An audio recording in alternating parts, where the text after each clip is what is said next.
Good morning students, आपका फिर से स्वागत करता हूं मैं अपने यूट्यूब चैनल वीर फिजिक्स क्लासेस में। आज हम बात करेंगे क्लास 12th यूनिट नंबर 6 जिसका नाम है ऑप्टिक्स। उसका ई चैप्टर हम डिस्कस कर रहे हैं। ई चैप्टर जो है वो वेव ऑप्टिक्स के अंडर आता है। यहाँ पर इस चैप्टर का नाम है Huygens principles and interference. Huygens principles के बारे में डिस्कस कर चुके हैं। इंटरफेरेंस से रिलेटेड भी डेफिनेशन वगैरह है, क्या होता है, यंग्स डबल स्लिट एक्सपेरिमेंट है, वो भी इससे पहले की वीडियो में हम डिस्कस कर चुके हैं। आज की इस वीडियो में हम बहुत इंपॉर्टेंट मोस्ट इंपॉर्टेंट टॉपिक के बारे में डिस्कस करेंगे जिसका नाम है conditions for constructive and destructive interference.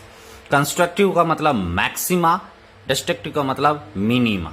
Means maximum और मिनिमम जो फ्रिंजेस बनती हैं जिनकी वजह से मैक्सिमम और मिनिमम इंटेंसिटी जो है, एम्पलीट्यूड जो है, उसके बारे में हम यहां पर डिस्कस करेंगे। तो इंटरफेरेंस जो है उसको मैं थोड़ा सा रिकैप्चुलेशन कर देता हूं कि इंटरफेरेंस क्या होता है। इंटरफेरेंस एक रीडिस्ट्रीब्यूशन ऑफ एनर्जी होता है। क्या होता है? Redistribution of energy. किसकी? Two waves which are coming from the coherent sources. Coherent sources में क्या होता है कि कोरेंट सोर्स में जो लाइट एमिट होती है उनका एम्पलीट्यूड, फ्रीक्वेंसी, फेज सेम रहता है। क्लियर? तो वहां से जो लाइट रे आएगी वो आपस में क्या होता है? सुपर इंपोज होता है। सुपर पोजिशन प्रिंसिपल लगता है कि टू कोरेंट सोर्सेज से जो लाइट आई, फर्स्ट डिस्प्लेसमेंट सेकंड का, दोनों आपस में क्या होंगे? मिलेंगे, सुपर इंपोज होगा। सुपर पोजिशन प्रिंसिपल का भी हमने डिस्कस किया था इससे पहले। क्लियर? तो वहां से जैसे ही सुपर इंपोज होगी तो नई वेव बनेगी। तो नई वेव बनेगी तो नया एम्पलीट्यूड होगा उसका, और वहां पर उसकी एनर्जी भी क्या होगी? न्यू होगी, नई एनर्जी होगी। तो ये जो रीडिस्ट्रीब्यूशन है, नई वेव बनना, मिक्स होना वेव्स का कोरेंट सोर्सेज ऑफ लाइट से आके, तो वो क्या कहलाता है? मिक्स होना, सुपर इंपोज होना, वहां पर लाइट एनर्जी का दोबारा से रीडिस्ट्रीब्यूशन होता है। That is called interference. Clear? तो मतलब कोरेंट सोर्स से लाइट आएंगे। तो यहां पर हम इस टॉपिक में मैथमेटिकली डिस्कस करेंगे। थ्योरेटिकली में तो यंग्स डबल स्लिट एक्सपेरिमेंट में किया था, लेकिन यहां पर कंडीशंस निकालेंगे कि भैया कंस्ट्रक्टिव जो फ्रिंजेस हैं वो कब होंगी, यानी मतलब मैक्सिमा कब होगा इंटेंसिटी, और मिनिमम इंटेंसिटी है वो कब होगी, वो हम मैथमेटिकली डिस्कस करेंगे। तो बेटा ये इस वीडियो को कंप्लीट देखना है, बहुत इंपॉर्टेंट है। एग्जाम के व्यू से क्वेश्चन बनता ही बनता है। क्लियर? तो आइए शुरुआत करते हैं हम कि यहां पर हमारे पास कोरेंट सोर्सेज से लाइट आ रही है। तो यहां पर हम मानते हैं कि let y1 is equal to a sine omega t. यानी जो फर्स्ट सोर्स से जो लाइट आ रही है, कोरेंट सोर्स से, दो सोर्सेज होते हैं कोरेंट, फर्स्ट से जो लाइट आ रही है उसका डिस्प्लेसमेंट ये है। उसी प्रकार आपके पास y2 सेकंड से जो आ रही है वो क्या हो जाएगी आपके पास? b sine omega t plus 5। Clear? ये टू वेव्स हैं, रिप्रेजेंटेशन है वेव की। तो यहां पर आपके पास a क्या है? एम्पलीट्यूड, फर्स्ट वेव का एम्पलीट्यूड, साइन ओमेगा टी। आपको पता है पीरियोडिक फंक्शंस जो हैं वो होते हैं। y2 सेकंड वेव के लिए, b उसका एम्पलीट्यूड है सेकंड वेव का, साइन ओमेगा टी प्लस 5। 5 क्या है? Phase difference. फर्स्ट और सेकंड वेव के बीच में जो फेज डिफरेंस है वो क्या है? 5। क्लियर? कांस्टेंट फेज डिफरेंस, जैसे कोरेंट सोर्सेज में बताया था, कांस्टेंट फेज डिफरेंस जितना है 5 है वो 5 कंटिन्यूसली चलता रहता है। क्लियर? तो ये दो वेव्स हैं, यहां पर आप नोट्स में लिख लीजिए। ए जो है एम्पलीट्यूड है फर्स्ट वेव का, बी है वो एम्पलीट्यूड है सेकंड वेव का। क्लियर? तो यहां पर हम क्या कहते हैं? According to superposition principle. Superposition principle के अकॉर्डिंग क्या है? दोनों वेव जो आई हैं इनका क्या होगा? सुपर इंपोज, मतलब मिलेंगे, मतलब नई वेव बनेगी। इसका कैपिटल Y से डिनोट करता हूं, किसके बराबर होगी? y1 plus y2। यानी यहां पर इस टॉपिक में हम मैथमेटिकली डिस्कशन करेंगे बच्चों। Clear? Theoretically interference Young's double slit में कर चुके हैं। तो यहां पर y दोनों वेव मिल गई, मैथमेटिकली हम डिस्कस कर रहे हैं।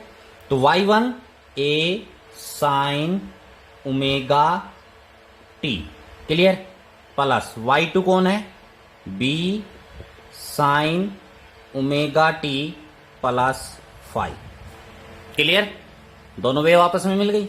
अब इसके बाद y that is equal to a sine omega t plus b, sine a plus b का फॉर्मूला लगाना है, यानी a का काम कौन करेगा, ओमेगा टी, फाई जो है वो किसका काम करेगा, b का। ये बटे में नहीं है, कभी आप सोचो ना रेशियो है, नहीं, ये जस्ट इंडिकेट किया है कि ओमेगा एक मानना है इसको b, तो साइन a प्लस b का फॉर्मूला लगा देना है। तो क्या होता है, sine a cos b plus b, ये तो मल्टीप्लाई में सभी के साथ, sine b cos a, sine b cos a, clear हो गया। यहां से y that is equal to, देखिए a साइन ओमेगा टी, यहां पर b साइन ओमेगा टी, इन दोनों टर्म में से साइन ओमेगा टी कॉमन ले लेते हैं, साइन ओमेगा टी कॉमन ले लिया, अंदर बच गया a, इसमें बच गया आपके पास b cos 5, clear, sign omega T common, plus यहां पर आपके पास कॉस ओमेगा टी मल्टीप्लाई में है b साइन 5, क्लियर, ये डॉट लगा दिया अलग हम माने, कोई प्रॉब्लम। अब हम क्या कहते हैं कि लेट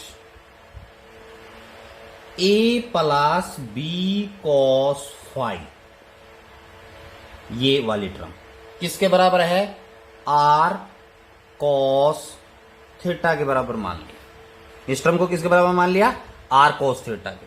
लाइक वाइज यहां पर आपके पास b साइन 5 जो है, ये वाली टर्म मैंने इसलिए अलग की थी, इसको मान लिया r sine theta, r sine theta.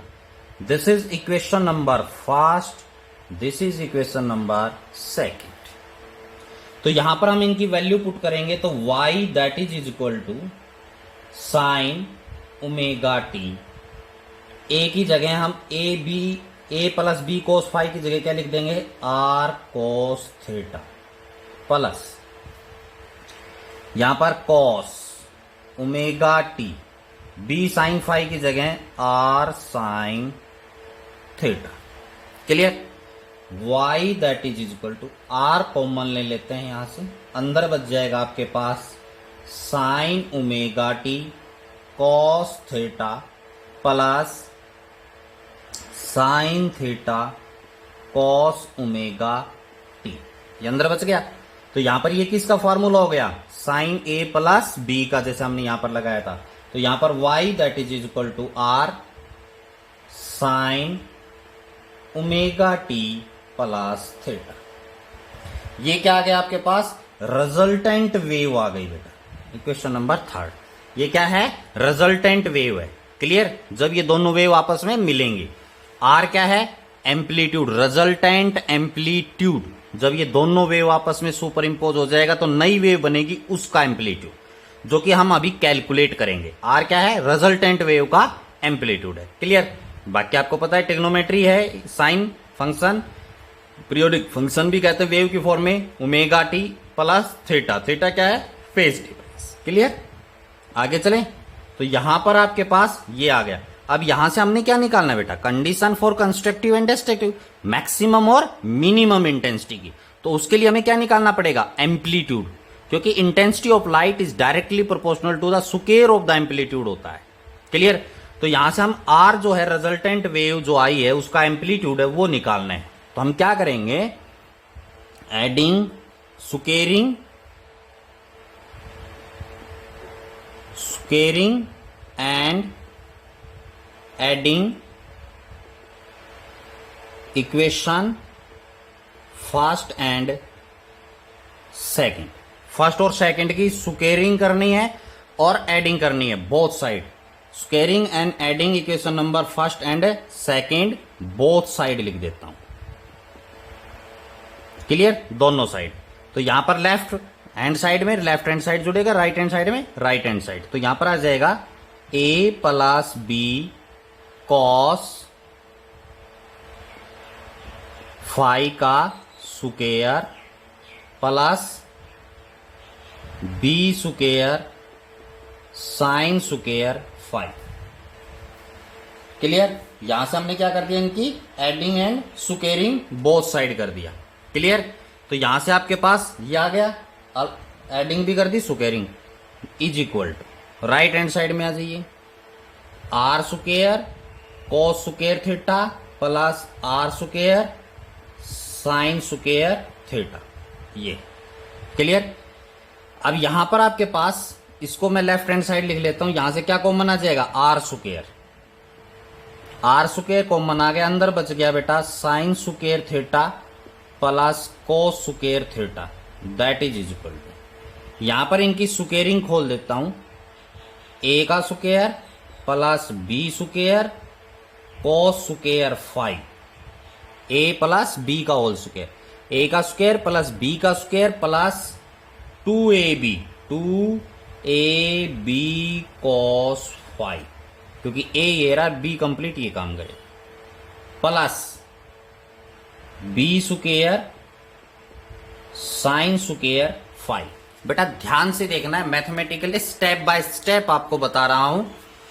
अब देखिए यहां पर sign square theta plus cos square theta की वैल्यू होती है 1, तो यहां से आपके पास आ जाएगा are square, that is equal to, ये 1 हो गया है। यहां पर देखिए a square plus B square cos phi और यहां पर b square sine phi, b square sine square phi. तो यहां से इन दोनों से मैं बी स्क्वेयर कॉमन ले लेता हूं, अंदर बच जाएगा आपके पास sine square five plus cos square five. Clear, इन दोनों से मैंने लिया, प्लस ये टर्म रह गई क्या, 2ab कॉस फाइव। क्लियर, तो यहां से आपके पास आया r square, that is equal to a square plus B square plus 2ab cos five, क्योंकि ये भी किसके बराबर हो गया, 1, sine square theta plus cos square theta 1 हो गया। तो ये आर क्या आ गया, आर स्क्वेयर है, तो हमें क्या निकालना है, r that is equal to under root of a square plus B square plus 2ab cos phi, यानी ये स्क्वेयर आकर क्या इधर क्या हो जाएगा, अंडर रूट में आ जाएगा। तो ये क्या आ गया बेटा, एम्पलीट्यूड। किसका एम्पलीट्यूड, जो रिजल्टेंट वेव आई है, दोनों वेव का सुपर इंपोज हुआ है, और जो रिजल्टेंट वेव आएगी उसका एम्पलीट्यूड निकालने का ये फार्मूला होता है। ए स्क्वायर मतलब फर्स्ट वेव का एम्पलीट्यूड, बी स्क्वायर मतलब सेकंड वेव का amplitude, 2ab cos five, five क्या है, फेज डिफरेंस। क्लियर, तो ये क्या आ गया आपके पास, एम्पलीट्यूड आ गया रिजल्टेंट वेव का। अब आपको पता है इंटेंसिटी ऑफ लाइट, ध्यान से देखना बेटा, intensity of light directly proportional होती है किसके, एम्पलीट्यूड के, एम्पलीट्यूड के स्क्वायर के डायरेक्टली प्रोपोर्शनल होती है। क्लियर, तो हम इसी फॉर्मूले से इंटेंसिटी की फॉर्म में लिखेंगे। तो इंटेंसिटी क्या हो गई, आई, डायरेक्टली प्रोपोर्शनल किसकी होगी, आर स्क्वायर के। एम्पलीट्यूड रिजल्टेंट वेव का एम्पलीट्यूड क्या है, आर स्क्वायर। क्लियर, तो यहां पर आपके पास आई दैट इज इक्वल टू के आर स्क्वायर, प्रोपोर्शनलिटी कांस्टेंट है के, यहां पर एयर के लिए के इज इक्वल टू 1 ले लेते हैं, तो यहां पर I that is equal to क्या जाएगा बेटा, r square. Intensity of light किसके बराबर होगी, आर स्क्वायर के। तो अब देखिए आर स्क्वायर के बराबर है, तो इसमें आ जाइए, ये देखिए r square that is equal to a square plus b square plus 2ab, r square है, तो आर स्क्वायर की जगह क्या आ जाएगा बेटा, आई। ए स्क्वायर की जगह क्या आ जाएगा, फर्स्ट वेव की इंटेंसिटी, बी स्क्वायर की जगह सेकंड वेव की इंटेंसिटी। क्लियर, क्योंकि ये एम्पलीट्यूड है ये भी, तो I1 फर्स्ट वेव की इंटेंसिटी, I2 सेकंड वेव की intensity, plus 2 under root of I1 under root of I2 cos phi. Clear हुआ या नहीं हुआ। क्योंकि यहां पर रूट क्यों लिखा है, क्योंकि ए है, तो यहां पर एम्पलीट्यूड है वो किसके बराबर हो जाएगा, इसको मैं आगे लिख के दिखा देता हूं आपको। अगर आप r इज इक्वल टू किसके बराबर आ जाएगा, अंडर रूट ऑफ आई, यानी एम्पलीट्यूड है केवल वो किसके बराबर होगा, अंडर रूट ऑफ आई के, स्क्वायर इधर जाकर अंडर रूट में बन जाएगा। क्लियर। तो ये आपके पास क्या आ गई, रिजल्टेंट वेव जो है उसकी इंटेंसिटी होगी। तो हम बच्चों इसी से ये जो आपके पास इक्वेशन आई है ये और रिजल्टेंट वेव का एम्पलीट्यूड ये निकालना था। अब इन्हीं इक्वेशंस का यूज करके हम कंडीशंस निकालेंगे। क्या निकालेंगे, कंडीशन, कि ये इंटेंसिटी मैक्सिमम कब होगी और ये इंटेंसिटी मिनिमम कब होगी। मैक्सिमम होगी कंस्ट्रक्टिव, मिनिमम होगी डिस्ट्रक्टिव, मींस ब्राइट और डार्क भी हम इसको बोल सकते हैं। कंस्ट्रक्टिव का मतलब ब्राइट, डिस्ट्रक्टिव का मतलब डार्क। तो आपको पता है ब्राइट कब बनेगी, जब इंटेंसिटी मैक्सिमम होती है। डार्क कब बनेगी, जब आपके पास इंटेंसिटी मिनिमम होती है। सुपरपोजिशन प्रिंसिपल इससे पहले की वीडियो में मैंने अच्छे तरीके से आपको समझाया था। क्लियर, यहां तक नोट कर लिया। आइए बच्चों अब हम डिस्कस करते हैं कंस्ट्रक्टिव के लिए, मतलब ब्राइट के लिए। तो यहां पर हम लिखते हैं फॉर, बड़े ध्यान से देखना है, for constructive interference. Constructive interference के लिए, मतलब इसको हम ब्राइट भी बोल सकते हैं। क्लियर। तो ये कंस्ट्रक्टिव कब बनेगा, जब आपके पास आई जो है ना वो मैक्सिमम होगा। ये कंडीशन के लिए कंस्ट्रक्टिव ब्राइट कब बनेगा, जब आई है ना वो किसके बराबर हो, मैक्सिमम के बराबर। बड़े ध्यान से समझना है, सारी बातें हम यहां पर एक एक पॉइंट जो है हम क्लियर करेंगे। आई क्या होगा, मैक्सिमम होगा, तभी ब्राइट बनेगा। तो बच्चों आई है, इसकी वैल्यू यहां पर मैक्सिमम कब होगी, जब कोस फाई की वैल्यू मैक्सिमम होगी। आई मैक्सिमम कब होगा, जब कोस फाई की वैल्यू मैक्सिमम होगी। कोस फाई की वैल्यू कैसी होगी, मैक्सिमम। अब कोस की वैल्यू मैक्सिमम कब होती है, जब आपको पता है इसकी मैक्सिमम वैल्यू कोस की कितनी होती है, 1। कितनी होती है, 1। तो ये 1 कब होगा, जब फाई की वैल्यू 0 होगी। कोस 0 1 होता है, कोस 0 है, 2 पाई है, 4 पाई पर इसकी वैल्यू मैक्सिमम होगी। तो ऐसा कब होगा, जब आपके पास फाई जो है वो 0, 2 पाई, 4 पाई, इसी प्रकार आपके पास चलता है। क्लियर, 6 पाई, 8 पाई। तो उस पे फाई की जो वैल्यू है, इस फाई की वैल्यू पर कोस की वैल्यू मैक्सिमम होगी, जो कि किसके बराबर होती है, 1। यहां पर लिख देता हूं, कोस फाई की मैक्सिमम वैल्यू +1 के बराबर होगी। क्लियर। तो इस फाई को अगर हम जर्नल लिखें तो phi that is equal to 2n pi, किसके बराबर होगा, phi that is equal to 2n pi. Phi क्या है, फेस डिफरेंस। और यहां पर बच्चों n जो है उसकी वैल्यू होगी 0, 1, 2, 3, इसी प्रकार। अब देखिए n की जगह 0 पुट करेंगे तो 0 आ जाएगा, ये आ गया। n की जगह 1 पुट करेंगे तो 2 पाई आ जाएगा, इसकी जगह 2 पुट करेंगे तो 4 पाई आ जाएगा, 3 पुट करेंगे तो 6 पाई आ जाएगा। तो इसी प्रकार ये जर्नल फॉर्म लिखिए कि फेज डिफरेंस है वो 2n पाई के बराबर हो। ये एक जर्नल लिख दिए, यहां पर n की वैल्यू कुछ भी हो सकती है, 1, 2, 3, 4, 5। जैसे आपसे न्यूमेरिकल निकालेंगे तो फर्स्ट कंस्ट्रक्टिव या फर्स्ट ब्राइट फ्रिंज या सेकंड ब्राइट फ्रिंज, तो उसी हिसाब से बनेगा। क्लियर। तो यहां पर फेज डिफरेंस जो है वो किसके बराबर हो बच्चों, 2n पाई के बराबर हो। तो यहां पर कंस्ट्रक्टिव ब्राइट जो है फ्रिंज बनेगी, इंटरफेरेंस होगा या ब्राइट फ्रिंज बनेगी, कोई प्रॉब्लम। इसके बाद यहां पर आप लिखेंगे इस चीज को theoretically. Clear. If the path difference is, phi क्या है, फेज डिफरेंस, कि फेज डिफरेंस जो है वो इंटीग्रल मल्टीपल ऑफ 2 पाई है। फाई क्या है, फेज डिफरेंस, जो कि किसके बराबर हो, इंटीग्रल मल्टीपल, यानी n क्या, इंटीजर्स, इंटीग्रल मल्टीपल ऑफ 2 पाई के हो, तो उस दौरान कंस्ट्रक्टिव इंटरफेरेंस होगा। क्लियर। इसी प्रकार path difference, we know that, यहां पर आप लिखेंगे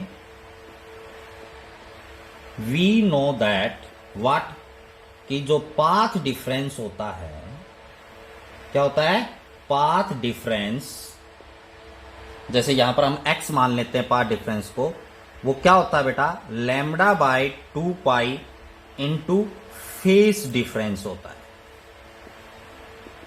क्या होता है, इंटू फेस डिफरेंस। क्लियर। तो यहां से पाथ डिफरेंस निकालेंगे, यानी x that is equal to lambda by 2 pi, ये फॉर्मूला +1 में पढ़ा हुआ है आपने, lambda by 2 pi into phase difference phi है, ये किसके बराबर है बेटा, 2n पाई, किसके बराबर है, 2n पाई। तो 2 पाई से 2 पाई क्या हो जाएगा, कैंसिल, तो यहां पर पाथ डिफरेंस क्या बचेगा बेटा, n लैम्बडा, और फेज डिफरेंस है वो किसके बराबर है, 2n पाई। तो यहां पर आप भी थ्योरेटिकल लिखेंगे, constructive interference take place if the path difference is integral multiple of wavelength, n lambda है, क्या हो गया, वेवलेंथ हो गया। क्लियर। लैम्बडा क्या है, वेवलेंथ, n क्या है, इंटीजर्स 1 2 3 4 5 6, x क्या है, पाथ डिफरेंस यहां पर लिखा। तो पाथ डिफरेंस और फेज डिफरेंस दोनों ही फॉर्म में हमने कंस्ट्रक्टिव इंटरफेरेंस के बारे में डिस्कस किया। क्लियर। ये कंडीशन है, यहां पर क्या है, कंडीशन। क्लियर। अब यहीं पर कंडीशन में आपने इतना ही लिखना है, कंडीशन आती है ना तो आपने यही चीजें लिखनी है। जैसे अब क्वेश्चन आता है 1 मार्क्स या 2 मार्क्स में आता है क्वेश्चन, तो आपको पीछे तक का सोल्व करने की कोई जरूरत नहीं है, आप सीधा लिखेंगे we know that this one for condition constructive, ये कंडीशन डिस्ट्रक्टिव, अभी आगे हम डिस्कस करेंगे, वो हो जाएगी। क्लियर। अब बेटा यहीं पर कंस्ट्रक्टिव के ही केस में कंडीशन के बाद यहां पर हम डिस्कस कर लेते हैं मैक्सिमम एम्पलीट्यूड और मैक्सिमम इंटेंसिटी। क्लियर। तो कंडीशन में इतना ही लिखना है कि मैं साथ ही साथ यहां पर डिस्कस कर रहा हूं, आर जो है वो मैक्सिमम वैल्यू कितनी होगी, क्योंकि कोस फाई की वैल्यू कितनी ले रहे हैं बेटा हम, 1 मैक्सिमम के लिए, तो इसकी जगह हम 1 रख देंगे। तो यहां पर क्या फार्मूला आएगा, under root of a square plus b square plus 2ab, यही बचेगा या कुछ और बचेगा। तो ये किसका फार्मूला हो गया बच्चों, a प्लस b का होल स्क्वायर है ये, और सारे का यहां पर क्या है, अंडर रूट। क्लियर। तो अंडर रूट स्क्वायर कैंसिल, तो यहां पर r मैक्सिमम कितना बचेगा, a प्लस b के बराबर बचेगा, कोई प्रॉब्लम। इसी प्रकार यहां से i मैक्सिमम आप निकालना चाहें तो cos फाई की वैल्यू कितनी होगी, 1, तो 1 रखेंगे तो ये किसका फार्मूला बन जाएगा, under root of i1 plus under root of i2। Clear. Under root of i2 और इस सारे का होल स्क्वायर, यही बना है या नहीं बना इंटेंसिटी मैक्सिमम का, क्योंकि अंडर रूट a का स्क्वायर इसका स्क्वायर करेंगे तो i1 आ जाएगा, b का square plus 2ab, under root of i1 and i2।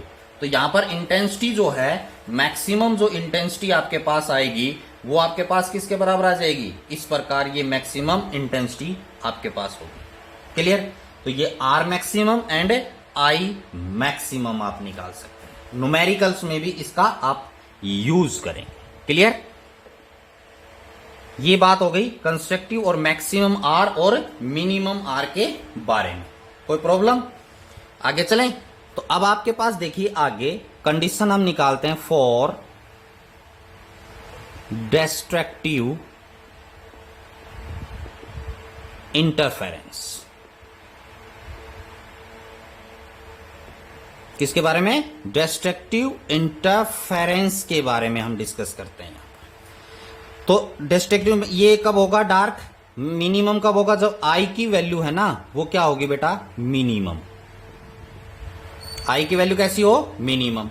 आई की वैल्यू मिनिमम कब होगी बेटा, जब कोस फाई की वैल्यू भी मिनिमम होगी, कोस फाई की वैल्यू मिनिमम होगी। और कोस फाई की वैल्यू मिनिमम कब होगी, जब फाई की जो वैल्यू है वो पाई, 3 पाई, 5 पाई इसी प्रकार चलती रहेगी। क्लियर। और कोस फाई की मिनिमम वैल्यू होती है -1, मिनिमम वैल्यू कितनी होती है, -1, तो -1 इन पे आएगा आपके पास। कोस पाई की वैल्यू -1 होती है, इसी प्रकार का चलता रहेगा। तो इसको अगर आप यहां पर जर्नल फॉर्मूले में लिखेंगे तो phi that is equal to 2n-1 pi. Clear? तो यहां पर n की जो वैल्यू है वो 1 2 3 4 ऐसे चलेगी।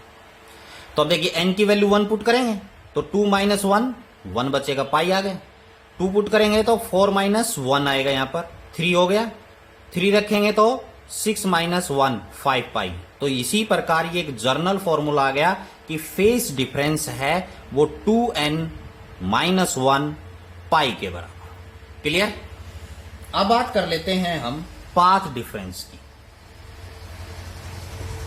पाथ डिफरेंस, ये रहा, अभी फार्मूला लिखा था।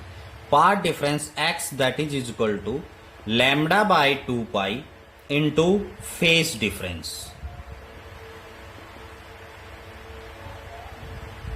Into phase difference. तो path difference x that is equal to lambda by 2 pi into phase difference आपके पास 2n-1 पाई के बराबर हो। तो यहां से आपके पास x that is equal to pi से पाई कैंसिल हो गया, यहां पर क्या आ गया 2n-1 लैम्डा बाय 2, ये आ गया पाथ डिफरेंस। क्लियर? बेटा ये कंडीशंस हैं, बहुत इंपॉर्टेंट है, न्यूमेरिकल्स आते हैं सीबीएसई में, तो खासकर इससे रिलेटेड जो है न्यूमेरिकल्स भी पूछे जाते हैं। तो इस कंडीशंस का आप ध्यान रखें। आगे हम आगे की वीडियो बनाएंगे, उसमें हम फ्रिंज विड्थ का डिस्कशन करेंगे। तो फ्रिंज विड्थ में हम सीधी कंडीशन वहां पर हम अप्लाई करेंगे, तो इसलिए इन कंडीशंस को याद कर लीजिए, दिमाग में बिल्कुल फिक्स कर लीजिए। क्लियर?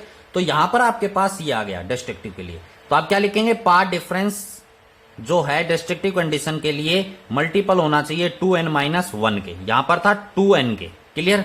पाथ डिफरेंस जो है वो 2n-1 होना चाहिए लैम्डा बाय 2 के, यहां पर n लैम्डा है। क्लियर? तो ये डिस्ट्रक्टिव एंड कंस्ट्रक्टिव जो है इंटरफेरेंस की आपके पास क्या थी, कंडीशंस थी। कंडीशंस में ये लिखना है आपने। आगे डिस्कस कर लेते हैं। डिस्ट्रक्टिव के लिए r जो है वो मिनिमम होता है, ये कंडीशन में लिखने की जरूरत नहीं है, ये न्यूमेरिकल्स में यूज होंगे ये फार्मूले, इसलिए लिख रहा हूं। r मिनिमम कब होगा, जब cos फाई की वैल्यू मिनिमम होगी, जो हमने लिखी। तो मिनिमम का मतलब -1। क्लियर? तो यहां पर क्या फार्मूला आ जाएगा, अंडर ऑफ a का स्क्वायर प्लस b का स्क्वायर -2ab आ जाएगा बच्चों। क्यों आ जाएगा, cos फाई की वैल्यू -1, तो यहां पर माइनस आ जाएगा। तो ये किसका फार्मूला बन गया, a - b का। तो a - b का होल स्क्वायर और सारे का अंडर रूट। तो r minimum that is equal to a - b आ जाएगा। क्या आ जाएगा, a - b। लाइकवाइज यहां पर i मिनिमम निकालेंगे, यानी इंटेंसिटी मिनिमम। cos फाई की वैल्यू कितनी हो, -1, तो मतलब i1 plus i2 - 2 under root of i1 under root of i2 minus हो जाएगा। तो ये किसका फॉर्मूला बन गया बेटा, यहां पर under root of i1 minus under root of i2 का स्क्वायर, a माइनस बी का होल स्क्वायर। यहां पर a प्लस बी का होल स्क्वायर था, a माइनस, यहां पर a प्लस बी था r मैक्सिमम, यहां पर r minimum a minus b के बराबर है। क्लियर? तो यहां से हम r मिनिमम और r मैक्सिमम का भी रेशियो हम निकाल सकते हैं और इंटेंसिटी का भी निकाल सकते हैं। तो यहां पर देखिए अलग से और बता देता हूं, रेशियो निकाला जाए I maximum divided by I minimum. तो I मैक्सिमम किसके बराबर होगा, under root of I1 plus under root of I2 सारे का whole square divided by under root of I1 minus under root of I2 सारे का होल स्क्वायर। ठीक है? इसी इंटेंसिटी को अगर आप एम्पलीट्यूड की फॉर्म में लिखना चाहें तो एम्पलीट्यूड की फॉर्म में क्या हो जाएगा, ये किसके बराबर है, एम्पलीट्यूड के, क्योंकि इंटेंसिटी है वो एम्पलीट्यूड के स्क्वायर के बराबर होती है। तो स्क्वायर उधर चला जाएगा तो क्या बन जाएगा, अंडर रूट। क्लियर? तो यहां पर ये क्या आ जाएगा बेटा, a प्लस बी। क्लियर? और सारे का होल स्क्वायर, क्योंकि ये ए ये बी सारे का होल स्क्वायर डिवाइडेड बाय यहां पर ए माइनस बी का होल स्क्वायर, ए माइनस बी का होल स्क्वायर, क्योंकि ये है बेटा, समझ में आया? क्योंकि इंटेंसिटी है वो डायरेक्टली प्रोपोर्शनल टू एम्पलीट्यूड के स्क्वायर के होती है, स्क्वायर इधर चला जाएगा तो under root of intensity is equal to amplitude. तो वही आपको यहां पर रेशियो की फॉर्म में लिखा कि a प्लस बी का whole square divided by a minus b का होल स्क्वायर। यहां पर न्यूमेरिकल्स भी हैं जिनमें आई मैक्सिमम, इंटेंसिटी मैक्सिमम और मिनिमम का रेशियो आपसे पूछ सकता है, तो ये चीजें मैं यहां पर भी लिख देता हूं। किसके बराबर होगा? a प्लस बी का होल स्क्वायर, ये आर a प्लस बी के हैं। इसी प्रकार यहां पर भी आपके पास ये किसके बराबर हो जाएगा? a माइनस बी का होल स्क्वायर। क्लियर हो गया? तो यहां से आपके पास ये कंडीशंस और एम्पलीट्यूड मिनिमम और मैक्सिमम के बारे में डिस्कस किया। रिजल्टेंट वेव का मिनिमम और मैक्सिमम एम्पलीट्यूड क्या होगा, इंटेंसिटी का क्या होगा। तो बच्चों फिर से बता रहा हूं, अगर कंडीशंस पूछी जाएं तो आपने ये करना है आपने। क्लियर? कंस्ट्रक्टिव डिस्ट्रक्टिव ये एक्स्ट्रा है न्यूमेरिकल्स के लिए, ये न्यूमेरिकल्स के लिए, ये एरो का साइन लगाकर नीचे लिखा है, ये न्यूमेरिकल्स के लिए। क्लियर? तो आज का ये जो टॉपिक है condition for constructive and destructive, ये मोस्ट इंपॉर्टेंट है। क्लियर? तो आज की वीडियो में हमारे पास इतना ही। अगर मेरी वीडियो पसंद आई हो तो लाइक जरूर करें, शेयर करें और मेरे चैनल को सब्सक्राइब करें। फिर मिलते हैं नेक्स्ट वीडियो में, तब तक के लिए गुड बाय।